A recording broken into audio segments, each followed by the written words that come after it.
आप लोग अपने दिल का ख्याल रखें अच्छे से, और क्या क्या होना चाहिए, कैसे क्या जो बीमारियाँ होती हैं उसके ऊपर थोड़ा छोटा छोटा मैं बोलना चाहूँगा। तो Why everybody is talking about heart disease? सबको जैसे अभी बोल के गए अपने सर्दी की कि कोरोना के बाद में हार्ट डिसीज इतनी बढ़ गई है, रोज अखबार में पढ़ते हैं हम लोग कि जिम में गए और हार्ट अटैक आ गया और वो उनका डेथ हो गया। Everybody is talking about heart disease, क्यों ऐसा है?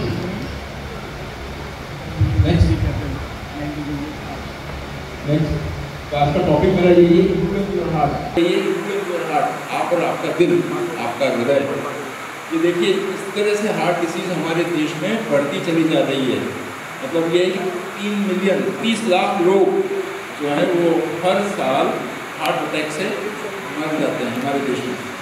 और इसके टोटल जितनी डेथ होती है उसके अंदर 30%, 1/3 लोगों को हार्ट अटैक का बीमारी होता है, कार्डियोवैस्कुलर डेथ होता है। और 50% लोग 70 वर्ष के अंदर उनकी डेथ होती है वो हार्ट अटैक से होती है। और ख़ास करके आजकल जो देखा जा रहा है वो ब्लड प्रेशर बहुत बढ़ रहा है। तकरीबन 11 से 14 करोड़ लोगों को ब्लड प्रेशर है और 7 से 9 करोड़ लोगों को डायबिटीज़ है। ये एक रिस्क फैक्टर्स में आते हैं, डायबिटीज़, ब्लड प्रेशर वगैरह, और अल्टीमेटली वो जाकर के हार्ट अटैक डिसीज़ के अंदर चेंज होते हैं। नेक्स्ट और बम्बई में क्या, बम्बई में ये तो पूरा 1,40,000 की 1 करोड़ 40 लाख की पॉपुलेशन है, और गांव का माहौल तो है नहीं, अर्बन स्ट्रेस है, लाइफ बहुत डिफिकल्ट है। तो यहाँ पर हार्ट अटैक की बीमारी इतनी ज़्यादा बढ़ रही है कि बियॉन्ड इमेजिनेशन। नेक्स्ट, तो बम्बई विच नेवर स्लीप्स, तो दिन रात हम लोग चलते ही रहते हैं, या ट्रेन में या घर में या जॉब में या everything is mobile all the time 24 hours. Next,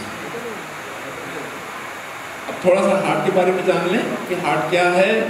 और ये हार्ट बीट्स, हमारा हृदय लगातार बीट करता रहता है 86,400 प्रतिदिन 24 घंटे के अंदर, और कंटिन्यूसली बीट करता रहता है। इसकी नर्व सप्लाई होती है, इसकी ब्लड सप्लाई होती है। नेक्स्ट, ये हार्ट का कट पिक्चर है। हार्ट कैसा होता है, ये 4 चैम्बर्स होते हैं, 2 ऊपर चैम्बर होते हैं, 2 नीचे चैम्बर्स होते हैं। तो नीचे के जो चैम्बर्स होते हैं वो हार्ट से ब्लड बाहर फेंकने के काम आते हैं, और ऊपर के चैम्बर्स में ब्लड कलेक्ट होता है बॉडी से, और धीरे से नीचे की तरफ जाकर के फिर या तो प्यूरिफाई होने के लक्ष्य में जाता है, नहीं तो फिर वो पूरे शरीर के अंदर उनका रक्त संचार होता है के लिए भेजा जाता है। नेक्स्ट, हृदय को भी ब्लड सप्लाई की जरूरत पड़ती है, जैसे पूरे शरीर में ब्लड सप्लाई की जरूरत पड़ती है, वैसे हार्ट को भी ब्लड सप्लाई की जरूरत पड़ती है। वो ब्लड सप्लाई कोरोनरी आर्टरीज के द्वारा दी जाती है। ये कोरोनरी आर्टरीज दिखाई है यहाँ पर, राइट साइड की right coronary artery, left side की लेफ्ट कोरोनरी आर्टरी। ये हृदय एक मांसपेशी का एक अंग है, और इस मांसपेशी जो लगातार कॉन्ट्रैक्ट करती है उसको भी ब्लड सप्लाई की जरूरत पड़ती है। तो वो इन कोरोनरीज के द्वारा शुद्ध रक्त हृदय को दिया जाता है। नेक्स्ट, ये बहुत इंपॉर्टेंट स्लाइड है, ये आप सबको ठीक से पढ़ना भी चाहिए और सोचना भी चाहिए कि आपको हार्ट हेल्थ के बारे में जानना है। तो आपको ये जानना जरूरी है कि आपको आपके राइट नंबर्स क्या है, आपकी पल्स कितनी रहनी चाहिए, आपकी ब्लड प्रेशर कितना रहना चाहिए, आपका वेट कितना रहना चाहिए, आपका बॉडी और पेट का घेरा का रेशो क्या होना चाहिए। ऐसा आपको ये पता होना चाहिए कि आपके रिस्क फैक्टर्स क्या हैं हार्ट डिसीज़ के बारे में, खास करके हार्ट अटैक डिसीज़ के बारे में क्या रिस्क फैक्टर्स हैं जो आपको हैं। मैं आपको आगे बताऊंगा क्या रिस्क फैक्टर्स होते हैं। फिर क्या आपको पता है कि आप क्या ठीक ढंग से खाना खाते हैं कि नहीं खाते हैं, आपका प्रॉपर फूड क्या है, जंक फूड खा रहे हैं कि हेल्दी फूड खा रहे हैं, कब खा रहे हैं, गलत टाइम पे खा रहे हैं, और दिन में किस समय ज़्यादा नहीं खाना चाहिए तब ज़्यादा खा रहे हैं, जैसे रात के समय लोग ज़्यादा खाते हैं वो नहीं खाना चाहिए, तो वो भी आपको जानना चाहिए। फिर आपको ये भी पता होना चाहिए कि आपका बिहेवियर कैसा है, जिसको हम लोग बोलते हैं कि आपका टाइप ए पर्सनालिटी किस टाइप की है। टाइप ए पर्सनालिटी, जल्दी गुस्सा करते हो, लोगों के ऊपर चिढ़ते हो, लोगों को डांटते हो, जल्दी गुस्सा आ जाता है तो लोगों के ऊपर आप नाराज़ होते हो, पर्टिकुलर रहते हैं हर चीज़ के लिए, भागना हर चीज़ को पाने के लिए। फिर आपको ये भी पता होना चाहिए कि आपका हार्ट, आपका हृदय सुरक्षित है या नहीं, आपको कोई बीमारी तो नहीं है हार्ट के बारे में, ये जानना बहुत जरूरी है। लोग आप चेकअप ही नहीं कराते तो पता ही नहीं चलता उनका हार्ट में बीमारी है या नहीं है। हार्ट अटैक की बीमारी है, वाल्व की बीमारी है, पैदाइशी बीमारी है, रिदम की बीमारी, 50 तरह की बीमारियाँ होती हैं, इसके बारे में जानकारी लेना बहुत ज़रूरी होता है। यदि आपको ऐसा पता नहीं है तो आपको पता, यदि बीमारी है, कोरोनरी आर्टरी डिसीज है, तो आपको क्या हार्ट अटैक आने वाला है या मेडिसिन से काम चल जाएगा, ये सब जानकारियाँ आपको लेना बहुत ज़रूरी है। फिर उसके बाद में बाकी की 3 चीज़ें मैं आपको बाद में बताऊँगा। आपको ये भी पता होना चाहिए कि आपकी जो बैड हैबिट्स हैं उसको कैसे दूर किया जाए, इसके कारण से आपको हार्ट अटैक आ सकता है, और ऐसी कौन सी इंपॉर्टेंट स्टेप्स हैं जिनसे हार्ट डिसीज से बचा जाए, या हार्ट डिसीज हो गई है तो उससे रिकवरी कैसी हो, या उसको आगे बढ़ने से, डैमेज होने से कैसा, क्या क्या स्टेप लिए जाए, ये सब चीज़ें आपको जानना बहुत ज़रूरी है, स्पेशली हार्ट के मामले में। तो हार्ट एक अपना जीवन देने वाला ऑर्गन है, यदि हार्ट खराब हुआ तो आपका जीवन नाश हो जाएगा। इसी तरह से हार्ट की कितनी बीमारियाँ, बहुत सारी बीमारियाँ होती हैं। हार्ट अटैक की बीमारी एक होती है जिसको कोरोनरी आर्टरी डिसीज बोलते हैं। फिर हार्ट वाल्व की बीमारी होती है जिसके अंदर वाल्व खराब हो जाता है, वाल्व लीक करने लगता है, वाल्व नेरो हो जाता है, तो स्टेनोसिस बोलते हैं, वो बीमारी होती है। पैदाइशी हार्ट के अंदर कई तरह की बीमारी होती है, होल हो जाता है हार्ट के अंदर, पैदाइशी जो भरता नहीं है, और भी बेबी सिंड्रोम होता है, वो हार्ट की बीमारी होती है। और रिदम के डिसऑर्डर होते हैं, जिसमें पेसमेकर लगाया जाता है, एम्यूरिज्म्स होते हैं, इन्फेक्टिव एंडोकार्डाइटिस होती है, डिजेनरेटिव डिसीजेज होती हैं। इस तरह से 50 से ऊपर तकरीबन हार्ट की बीमारियाँ होती हैं। नेक्स्ट, बेसिकली आज का जो अपना दिन है उसके ऊपर हार्ट अटैक डिसीज़ के बारे में हम ज़्यादा डिस्कस करेंगे, उसका मैनेजमेंट कैसे करना है, उसका रिस्क फैक्टर्स क्या होते हैं, हार्ट अटैक डिसीज़ क्या होती है, इससे हार्ट अटैक आता है, बेसिकली हम लोग कोरोनरी आर्टरी डिसीज़ बोलते हैं, और आम जनता इससे हार्ट अटैक डिसीज़ के बारे में जानती है, उसके क्या रिस्क फैक्टर्स हैं, उसके क्या इन्वेस्टिगेशन होने चाहिए। नेक्स्ट, तो जैसे मैंने आपको पहले बोला कि आपको ये जानना जरूरी है कि आपको हार्ट डिसीज़ है या नहीं है। हार्ट डिसीज़ है तो हार्ट डिसीज़ के रिस्क फैक्टर्स क्या क्या हैं, क्या आपको रिस्क फैक्टर्स आपको होते हैं। वो रिस्क फैक्टर्स हैं डायबिटीज़, जैसा मैंने आपको बताया, diabetes is one of the most important risk factors. Blood pressure, high blood pressure, high fat diet, cholesterol rich diet, जो हम खाना खाते हैं इसमें घी तेल ज़्यादा रहता है, उसको high cholesterol diet, high fat diet, junk food, फिर smoking is another risk factor. Stress, type A personalities I told you, जो स्ट्रेस है, जॉब रिलेटेड स्ट्रेस है, that is also leads to heart attack. फिर obesity, मोटापा, एक ideal weight जो होना चाहिए अपना LIC के हिसाब से, उस वेट से यदि आप क्रॉस करते हो तो उसको ओबेसिटी में आता है। Obesity itself is an independent bad risk factor. Next, ये जो रिस्क फैक्टर्स हैं ये इंक्रीज होते हैं as you grow, as you age, और age itself is a risk factor. Beyond 50, beyond 60 heart attacks are very common, because coronary arteries में वो उनके अंदर एथेरोस्क्लेरोसिस ज़्यादा बढ़ती है, वो कड़क हो जाती है, तो उनमें हार्ट अटैक होने के चांसेस ज़्यादा रहते हैं। Next,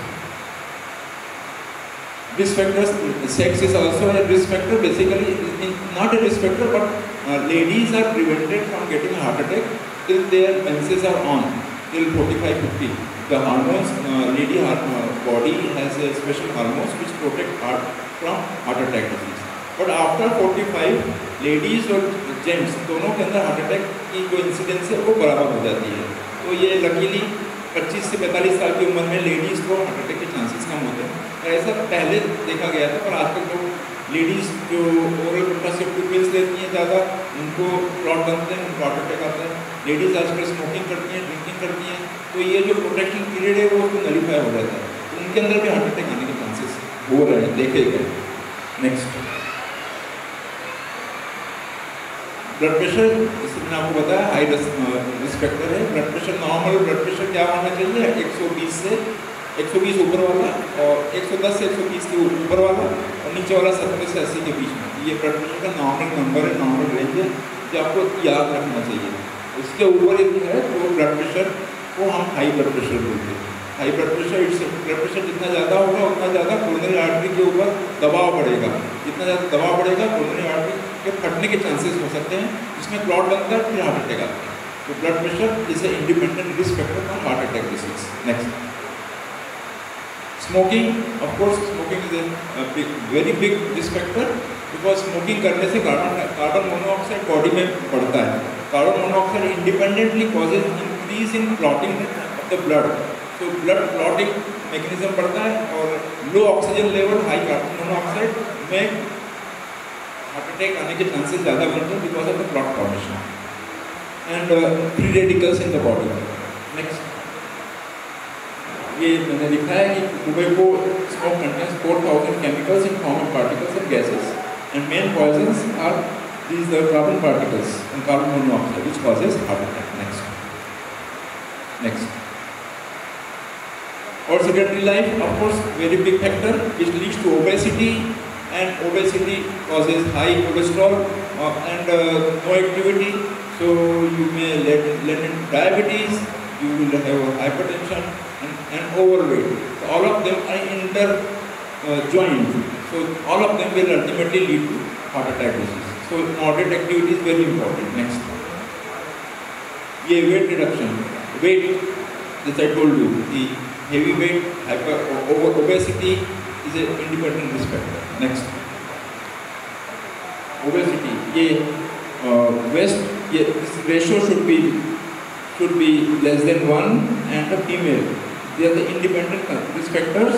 And if you compare with LIC का जो हमारा चार्ट है, बॉडी मास इंडेक्स BMI, और वो आइडियल होना चाहिए. तो आप 10% इधर उधर कर लो, और better if you stick to the your body weight and waist circumference within. Main thing is that जो जेंट्स हैं उनको ये समझना चाहिए कि जो पैंट पहनते हैं, पैंट की जो बेल्ट है वो बेल्ट जो सीधी होना चाहिए. बेल्ट ऐसी हो जाती है, इसका मतलब आप ओबीज हो. तो यदि मोटा मोटी आप पकड़ो तो, और लेडीज़ के अंदर हमारे खास करके इंडियन लेडीज़ के अंदर जो हिप्स हैं वो डिनोमिनेटर्स हैं. शोल्डर हमारे लेडीज़ के छोटे होते हैं और हिप्स बड़े होते हैं. तो ये भी एक इंडिपेंडेंट रिस्क फैक्टर है हार्ट डिसीज. इसको बोलते हैं not only external fat, internal fat. Internal fat is as bad as external fat. So that ratio of shoulder and the waist should be equal in both the communities. Next, diabetes. मैं आपको बताया diabetes is very important. That you should increases the risk of heart attack by 4 times.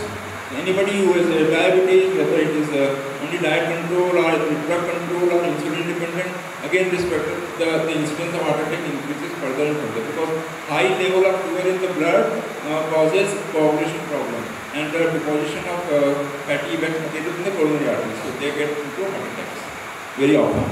Next, almost अभी तो 70 to 80% patient whom I operate for bypass surgery have diabetes, almost all of them, and hypertension. Next. Then type A personality, so you should analyze yourself, your own behavior, your own personality, what kind of personality you have. Your type A personality, type B personality, or type A personality is the one who is ambitious, who is aggressive and very active, too much active. हर चीज़ दौड़ करके पकड़ना, जल्दी time बिल्कुल punctual होना, दूसरों से भी वैसा ही एक्सपेक्ट करना, very active. These are all unsatisfied people, basically, non-adjustable to their surroundings, to their family members, to their co-workers. These are all type A personality. Type A personality basically क्या होता है कि ये इनके दिमाग से एक स्पेशल हार्मोन सिक्रेट होता रहता है, वो इनको कंटिन्यूसली भगाता रहता है, शरीर से भी और दिमाग से भी. तो उसके कारण से हार्ट भी उतनी तेज़ी से भागता रहता है, तो हार्ट की ब्लड रिक्वायरमेंट बढ़ जाती है, एड्रेनलिन सिक्रेट होता है, हार्ट इज ओवर एक्टिव तो हार्ट के अंदर जो ऑक्सीजन रिक्वायरमेंट है वो बढ़ जाती है, वो मिलती नहीं, जिसके कारण से इनको हार्ट अटैक आ जाता है. Specially if you go for exercise and all, you already type A personality, you are landing in trouble. Next, this is the treatment of type A. Next, stress. Then job related stress, depression, stress in occupation, hypertension, job strain, job dissatisfaction, stress at home, लड़ाई झगड़ा. Next.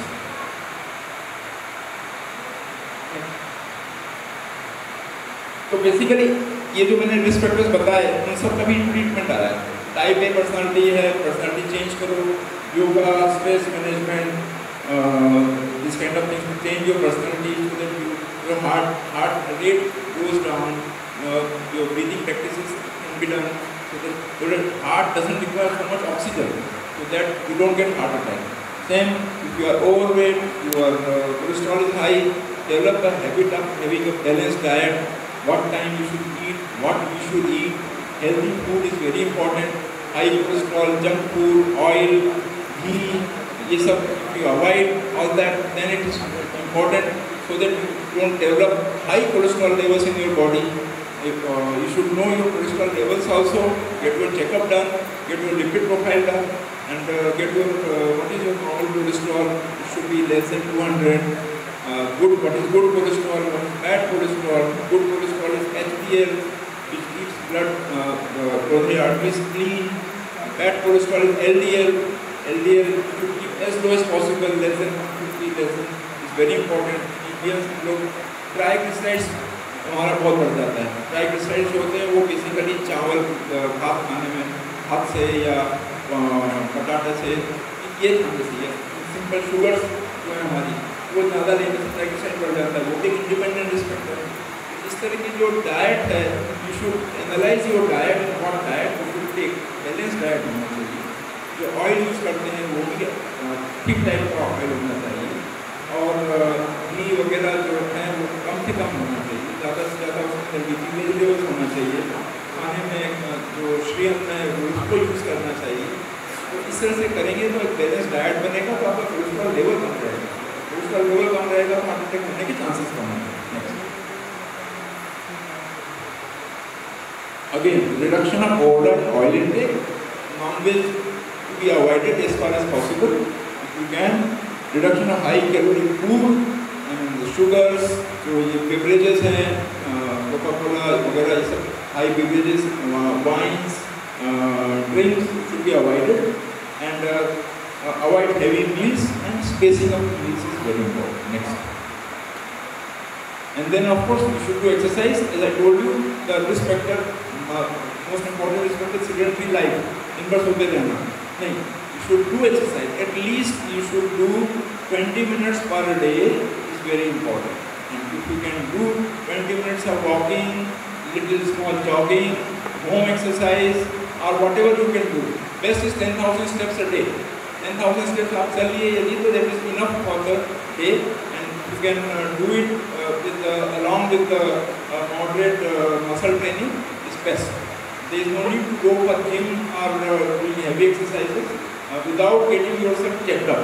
That is very important. मैं answer कर रहा था इनके question का कि gym के अंदर जाकर के सडनली हार्ट अटैक आ गया मिस्टर पाटिल को, और वो बेसिकली क्या होता है कि दो चीज़ें होती हैं जिम के अंदर. पहला बात तो ये है कि आप सडनली आप घर से उठे और जाकर के जिम में चले गए, आपको ट्रेनर मिला, ट्रेनर ने आपको चढ़ा दिया एक्सरसाइज वो ट्रेडमिल के ऊपर, और वो पुश किया उसने, और करो और करो और करो, without first thing is that you never knew that your heart is capable of doing that exercise, of running so much of 12 minutes or 15 minutes or 20 minutes, and heavy weight lifting.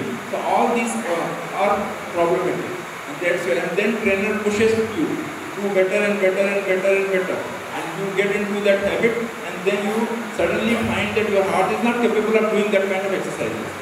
So moderate exercise level is very important. Avoid trainers pushing you for doing more and more and more. Don't do that. And before that, you get your heart checked up first. So you are able to take that load of doing exercises in gym. And thirdly, trainers advise lots of diet which is not healthy in the correct sense, that lot of proteins of different nature they want to give you to make your muscle building, but that kind of proteins are not good for heart and kidney. So avoid that kind of trainer's advice, and be away from heavy exercises from there. Important thing is that moderation in everything. Don't necessarily strain yourself for heavy exercise. 20 minutes exercise every day is good. Next.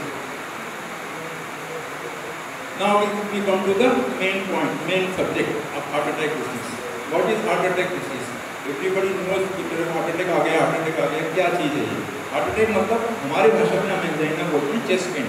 कि आप कुछ exercise कर रहे हो, चल रहे हो, सीढ़ी चढ़ रहे हो, कर रहे हो, या आप जो काम करते थे उसी काम को करने में आपको यदि छाती में दर्द होता है, उसको हम एंजाइना बोलते हैं। चेस्ट पेन, आपका चेस्ट पेन होता है, ये चेस्ट पेन यदि शोल्डर की तरफ जाता है या हाथ की तरफ जाता है या बैक की तरफ जाता है या गर्दन की तरफ जाता है, या आपको चोकिंग सेंसेशन होता है, गला रुंध गया उसको बोलते हैं, उसको हम एंजाइना बोलते हैं। तो ये एंजाइना जो है वो बेसिकली दो तरह का होता है। पहला एंजाइना जो आपको थोड़ी देर में आपने रेस्ट किया और चला गया, शॉर्ट एक, तो उसको एक्वाट एंजाइना बोलते हैं। या आपको खाना खाने के बाद में यदि दर्द हुआ, पोस्ट मील एंजाइना, इसको जब पूरे शरीर का रक्त जब पेट में चला जाता है तो हार्ट के अंदर से जो दर्द होता है उसको पोस्ट मील एंजाइना बोलते हैं। तो ये जो इसको एंजाइना बोलते हैं, शॉर्ट ड्यूरेशन का रहता है, आपने रेस्ट किया चला गया, दवाई ली चला गया, ठंडा पानी पिया चला गया, तो इसको एंजाइना बोलते हैं। यदि यही दर्द लगातार बना रहा काफ़ी समय तक, तकरीबन 5 मिनट तक दवाई से भी आराम नहीं हुआ, स्वेटिंग हो गई, आपको पूरा शरीर आपका ठंडा हो गया, तो बोलते हैं ये हार्ट अटैक में कन्वर्ट हो रहा है। नेक्स्ट,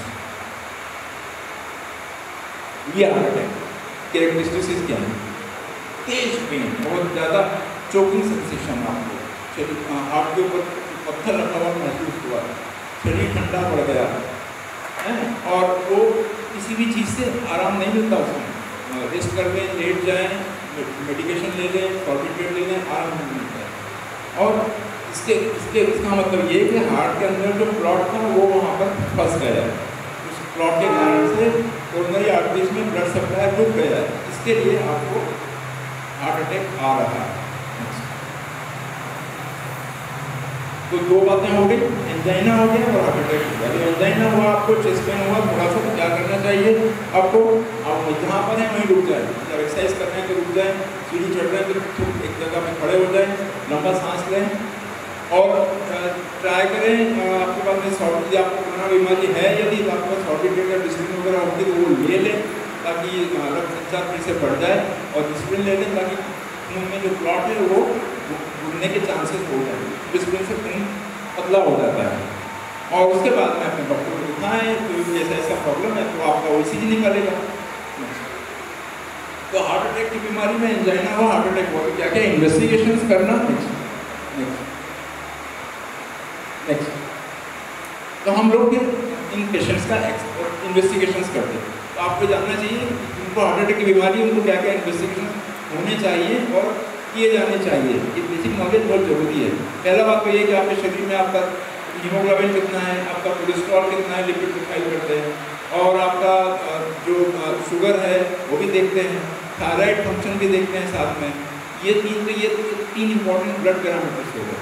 यदि आपको हार्ट अटैक आ रहा है तो हमारे शरीर में एक स्पेशल एंजाइम्स निकलते हैं, ट्रोप आई बोलते हैं उसको, और CKMB एंजाइम, मसल डैमेज होती है वहाँ से निकलते हैं, तो उसका लेवल नापा जाता है, वो बेसिकली वो हार्ट अटैक का जाना जाता है। वो तो ये ब्लड पैरामीटर्स हो गए। और दूसरा हुआ ECG, सबसे इम्पोर्टेंट पॉइंट है ECG। एंजाइना हुआ या हार्ट अटैक हुआ, आप जो भी आपके नियरेस्ट डॉक्टर हैं उसके पास जाकर अपना ECG निकालेंगे। TMT डॉक्टर है तो वो ECG को पढ़ना आएगा, तो आपको बता पाएगा कि आपको हार्ट अटैक आ रहा है या प्लेन एंजाइना है या हार्ट अटैक आ गया, आगे बढ़ गया। फिर उसके बाद एक्सरे टेस्ट है, फिर इकोकार्डियोग्राफी। इकोकार्डियोग्राफी जो है वो जांचती है आपके हार्ट का पंपिंग क्षमता, हार्ट कितना पंप कर रहा है। नॉर्मल 50% के आसपास होना चाहिए, उससे कम है या और वाल्व जो है हार्ट के वाल्व उसमें लीकेज है या नहीं है, दो ही चीज़ें देखी, स्ट्रक्चरल एब्नॉर्मलिटी, हार्ट के अंदर जो स्ट्रक्चरल एब्नॉर्मलिटी, पंपिंग क्षमता और हार्ट वाल्व डिजीज, वो इनको से पता चलता है। पंपिंग क्षमता कम हुई इसका मतलब आपको हार्ट अटैक आया है या आके गया है, वो इनको बताता है।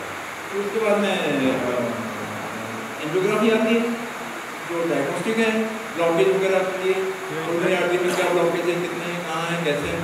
और आजकल एक और चेकअप आ गया है, उसको बोलते हैं हार्ट स्कैन, CT स्कैन। ये बोल रहे थे दवा करके कि आजकल हार्ट स्कैन करा लेते हैं तो ब्लॉकेज पता चल जाता है। सही बात है, इसको कोरोनरी CT स्कैन एंजियो बोलते हैं। इसके द्वारा हम लोग पता लगाते हैं कि कोरोनरीज में कैल्शियम कितना है, कोरोनरी आर्टरीज कितनी कड़क हो रही हैं एक, और ब्लॉकेजेस का सुनिश्चित तरीके से 90% के आसपास में अंदाज़ा लग जाता है कि ब्लॉकेजेस आ रहे हैं, हो गए हैं या आने वाले हैं। तो ये मोटा मोटी 90% सक्सेस रेट इसकी हार्ट स्कैन की है। थोड़ा एक्सपेंसिव है पर आजकल अवेलेबल है सब जगह। और फाइनली कोरोनरी एंजियोग्राफी, जो न्यूक्लियर स्कैनिंग है, वो न्यूक्लियर स्कैनिंग ये सबसे लास्ट में आती है जब हार्ट अटैक के कारण से हृदय की क्षमता घटती चली जाती है, तो हमें पता चलता है कि इनको बाईपास सर्जरी या एंजियोप्लास्टी से फायदा होगा या नहीं होगा। नेक्स्ट, तो ये इंपॉर्टेंट इन्वेस्टिगेशन है, आप सबको ध्यान रखना चाहिए क्या क्या इन्वेस्टिगेशन हार्ट अटैक बीमारी में किए जाने चाहिए।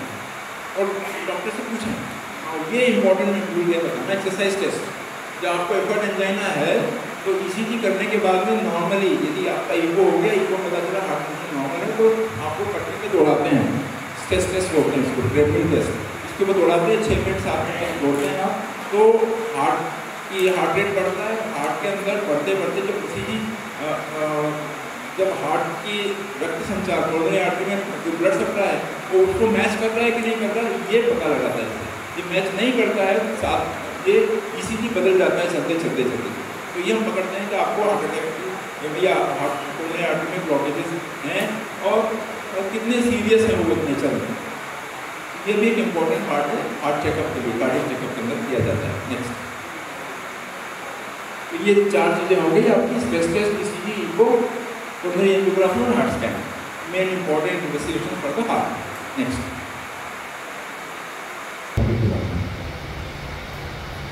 ये बाद में जाएगा। बेसिकली क्या है कि लोग डर जाते हैं बहुत ज़्यादा कि हमारा तो हमको हार्ट अटैक आ गया, हमको हार्ट ब्लॉकेजेस है तो हमारे बाईपास कर दिया, ऐसा बिल्कुल नहीं है। इस तरीके खाली बहुत ही रेयर होते हैं, 100 में जिनको हार्ट अटैक की बीमारी है और उसमें से 50% तो रिस्क फैक्टर कंट्रोल से और मेडिसिन से ठीक हो जाते हैं। 30 से 40% लोग जो है वो उनका एंजियोग्राफी होकर के एंजियोप्लास्टी हो जाती है। खाली 10% लोग उनको ब्लॉकेजेस बहुत टाइट हैं और जिनका एंजियोप्लास्टी नहीं हो सकता, ड्रग्स मैनेज नहीं होता, उन्हीं को बाईपास सर्जरी का एडवाइस किया जाता है। तो आप ये डरो मत कि हमको हार्ट अटैक आया है, हमको ब्लॉकेजेस आया है, मतलब डॉक्टर को बाईपास सर्जरी करनी होगी। मेरे पास तो बहुत कम लोग आते हैं। नेक्स्ट, ये ट्रीटमेंट है जो जिनको हार्ट अटैक बीमारी है, 3 तरह का ट्रीटमेंट होते हैं, मेडिकल मैनेजमेंट, एंजियोप्लास्टी और बाईपास सर्जरी। नेक्स्ट,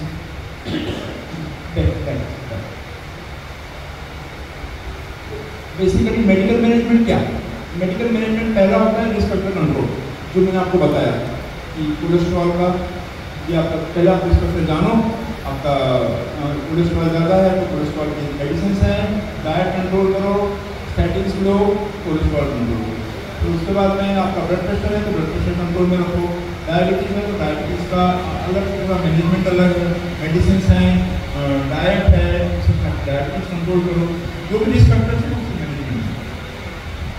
और उसके बाद में आपने ये तो रिस्क फैक्टर कंट्रोल मैनेजमेंट हो गया। उसके बाद में मेडिकल मैनेजमेंट आता है। मेडिकल मैनेजमेंट बेसिकली 3 चीज़ें हैं। पहली बात तो अपना खून पतला रखो, रक्त पतला रखो, जिसको हम डिसिप्लिन लेकर के देते हैं। हार्ट रेट को कंट्रोल रखो, हार्ट रेट भागे ना, ताकि एक्सरसाइज करो, आपको हार्ट रेट बढ़ के 90-100 नहीं हो जाए तो उसके लिए हम बीटा ब्लॉकर देते हैं। और फिर कोरोनरी आर्टरी के अंदर ब्लड सप्लाई बढ़ाने के लिए कुछ स्पेशल मेडिसिन होती हैं जो दी जाती हैं, सॉलिटेड वगैरह होते हैं, तो आपके डॉक्टर डिसाइड करते हैं। ये 3 मेडिकेशन हैं और स्टेटिन्स देते हैं। तो ये 4 चीज़ों से तो ऑलमोस्ट 60% पेशेंट्स भी अच्छे हो जाते हैं। फिर यदि इनसे यदि फायदा ना हो, फिर भी आपको एंजाइना होता है और आपको लगता है कि आपको एंजियोग्राफी करना चाहिए, तो एंजियोग्राफी आप करते हैं, पता चलता है कि ब्लॉकेज आए हैं, 1 नस या 2 नस या 3 नस या 4 नस, पता चलती है कहाँ कहाँ ब्लॉकेजेस हैं, कौन सी जगह पर ब्लॉकेजेस हैं, किस टाइप के ब्लॉकेजेस हैं, उस पर डिपेंड करता है कि एंजियोप्लास्टी की जाए या बाईपास सर्जरी की जाए। 1 नस या 2 नस में ब्लॉकेजेस हैं तो एंजियोप्लास्टी से ठीक हो जाता है, अच्छे से होता है और उसके गुड रिजल्ट्स हैं। ज़्यादा ब्लॉकेजेस हैं, गलत जगह पर हैं और टाइप 90% ब्लॉक है, ओरिजिन पर है, उसके अलग इंडिकेशन तो ज़्यादा बाईपास सर्जरी की जरूरत है। ये मैंने आपको बताया कि बाईपास सर्जरी से क्या फायदा होता है। बाईपास सर्जरी से नया ब्लड सप्लाई मिलता है हार्ट को और आप नॉर्मल लाइफ एक्टिविटी कर सकते हैं, जैसे वो कर रहे थे, पूरा संचालन कर रहे हैं पूरे प्रोग्राम का, और आपको चेस्ट पेन से रिलीफ मिल जाता है। हार्ट अटैक आ गया, हार्ट अटैक आने के चांसेस खत्म हो जाते हैं और जो दवाइयाँ हैं वो आपकी मिनिमम हो जाती है, एक दवाई से। कि मैंने आपको बताया कि बाईपास सर्जरी मैंने बताया कि बहुत कम रेयरली होती है, पर ऐसा नहीं है कि आप घबराओ उसके अंदर कि मेरे को डायबिटीज है तो बाईपास सर्जरी नहीं हो सकती, या मैं 70 साल से ऊपर हूँ तो बाईपास सर्जरी नहीं हो सकती, मैं लेडीज हूँ तो उनका बाईपास सर्जरी नहीं होगा, ऐसा नहीं है। एवरीबडी नाउ आजकल हमारी टेक्नोलॉजी इतनी अच्छी हो गई, हमारे सिस्टम्स इतने अच्छे हो गए, हॉस्पिटल केयर इतनी अच्छी हो गई कि खराब से खराब पेशेंट्स भी जिनके रिस्क फैक्टर्स भी हैं, इन सब का बाईपास सर्जरी 100% सक्सेसफुली होकर के जाता है। Next, after bypass surgery can I return to normal activity, yes of course it is normal activity. आजकल तो मेरे पेशेंट्स मैराथन पार्टिसिपेट करते हैं, बॉम्बे मैराथन। नेक्स्ट, ये बच्चे मैंने बताया। नेक्स्ट, बाईपास सर्जरी से फायदे क्या हैं? Life of the bypass surgery, enjoy the life. Next, finally, the important point is that you should know 3-4 things very important that जैसे आपका टॉपिक था, ये आपको इतनी इमरजेंसी हो जाए, आपको एंजाइना है, आप चलते हो, जो काम पहले कर सकते थे वो नहीं कर पा रहे हो, आपको हार्ट में पेन हो जाता है या सांस कम लगने लगता है, सांस फूलने लगती है, तो ये इंपॉर्टेंट पॉइंट है कि आपको अपना चेक करना है। नियरेस्ट डॉक्टर के पास में जहाँ पे आप जाएँ और उनको बोलो जो काम पहले कर रहा था, अपना ब्लड प्रेशर को चेक करो या मेरा शुगर को चेक करो, ऐसा या मेरा ECG को करो, तो आपको ये तो पता चल जाएगा कि आपको हार्ट का बीमारी है या आने वाला है, ये बेसिक इम्पोर्टेंट। सेकेंडली, जैसे कुछ इमरजेंसी हो जाए, आप जा रहे हो, ट्रेन है या दौड़ रहे हो, खाना खा रहे हो, सडनली आपको बहुत सीवियर चेस्ट पेन आ जाए तो क्या करना, ये वेरी इंपॉर्टेंट है इमरजेंसी। तो अपने पास कम से कम 1-2 डॉक्टर्स के नंबर जरूर रखो और उनसे सलाह लेकर उसमें क्या करना है। खास करके मैं बोलता हूँ अपने पास में डिसिप्लिन और सॉलिटेड नाम जो गोलियाँ होती हैं वो जरूर रखना चाहिए, और अवॉइड करो हैवी फूड खाना। ये चेस्ट में आ जाता है तो आप आराम करो, सॉलिटेड ले लो या डिसिप्लिन ले लो ठंडे पानी के साथ में और रेस्ट करो। और इस बीच में आपके साथ में कोई है तो डॉक्टर को कॉन्टेक्ट करें और कम से कम अपना आसपास के डॉक्टर के पास जा करके ECG निकलवा लें। ECG में समझ जाएगा आपको कम से कम या हार्ट अटैक आ रहा है खाली एंजाइना है, हार्ट अटैक आ रहा है तो इम्पोर्टेंट जाकर ICU भर्ती करके जो क्लॉट है उसको सॉल्व करने वाला बोलने वाला इंजेक्शन दिए जाए। तो ये 2-3 चीज़ें आपको बहुत इंपॉर्टेंट है रखना। ये इमरजेंसी और चेस्ट पेन के बारे का मैनेजमेंट हुआ। दूसरा जो मैनेजमेंट था वो बेसिकली रिस्क फैक्टर्स है, जो मैं आपको इसे बताया, अपने रिस्क फैक्टर्स को जानो और रिस्क फैक्टर्स को कंट्रोल करो। क्या क्या रिस्क फैक्टर्स हैं, ये वेरी इंपॉर्टेंट है आज की तारीख में। ये 35 साल के ऊपर तो मेरे को लगता है सबने हार्ट चेकअप तो कराई लेना चाहिए, बॉडी चेकअप तो कराई लेना चाहिए, क्योंकि then only you will know कि आपको क्या क्या आने वाला है। एक बार आजकल तो जेनेटिक टेस्टिंग हो रहा है, हमारा जेनेटिक टेस्टिंग हो रहा है, तो आपकी जीन्स क्या है और आगे जीन्स आपके कहाँ ले जाने वाले हैं वो भी टेस्टिंग आजकल होने वाला है। तो बहुत इंपॉर्टेंट है आज की तारीख में अपना बॉडी चेकअप और हार्ट चेकअप कराना, इससे पता चल जाएगा। और अपने रिस्क फैक्टर्स क्या क्या है वो जानना होगा, उनको कंट्रोल करना बहुत जरूरी है। तो रिस्क फैक्टर से आपको ले जाएंगे हार्ट अटैक बीमारी की तरफ। नेक्स्ट, और जो बैड हैबिट्स हैं वो तो छोड़ना ही पड़ेगा। स्मोकिंग है, ड्रिंकिंग है और जंक फूड ईटिंग है, अपने पेट का जो घेरा है, ये सब तो आपको कंट्रोल में करना ही पड़ेगा। स्मोकिंग ड्रिंकिंग तो छोड़ना ही पड़ेगा। नॉनवेज जितना कम कर सको आप उतना अच्छा। हेल्दी फिश है, चिकन है वो ले सकते हैं, पर बाकी तो स्ट्रिक्ट नो है वो नो गुड। और वेट तो करना ही, एक्सरसाइजेस करना है, कंट्रोल कर। टेम्पर अपना गुस्सा आता है तो आप उसको कंट्रोल करो, बहुत जरूरी आता है। तो एंगर मैनेजमेंट के तो क्लासेस होती हैं, योगा चलता है, मेडिटेशन रिलैक्सेशन टेक्निक होती है, बहुत इंपॉर्टेंट है और इससे बहुत फायदा होता है हार्ट अटैक बीमारी के अंदर, ओवरऑल बॉडी की वेलबींग के अंदर। एंड रीअरेंज योर लाइफस्टाइल को, यदि आपको हार्ट अटैक बीमारी है, रिस्क फैक्टर है, तो आप अपना लाइफस्टाइल को रीअरेंज करना बहुत जरूरी है कि आपको सेफली आगे जीना है। Next, so that's the end of the talk, end of the day. That important point is that carry home message घर जाने के लिए आपका मेरा एक ही मैसेज है, एक दिल है, जान है तो जहान है। अपने दिल को आप स्वस्थ रखो, दिल के बारे में जानो और यदि कुछ है तो उसको सही रास्ते पे लगाओ आप। ये बहुत इम्पोर्टेंट है। आज आप सब लोग आए, आपका बहुत बहुत धन्यवाद।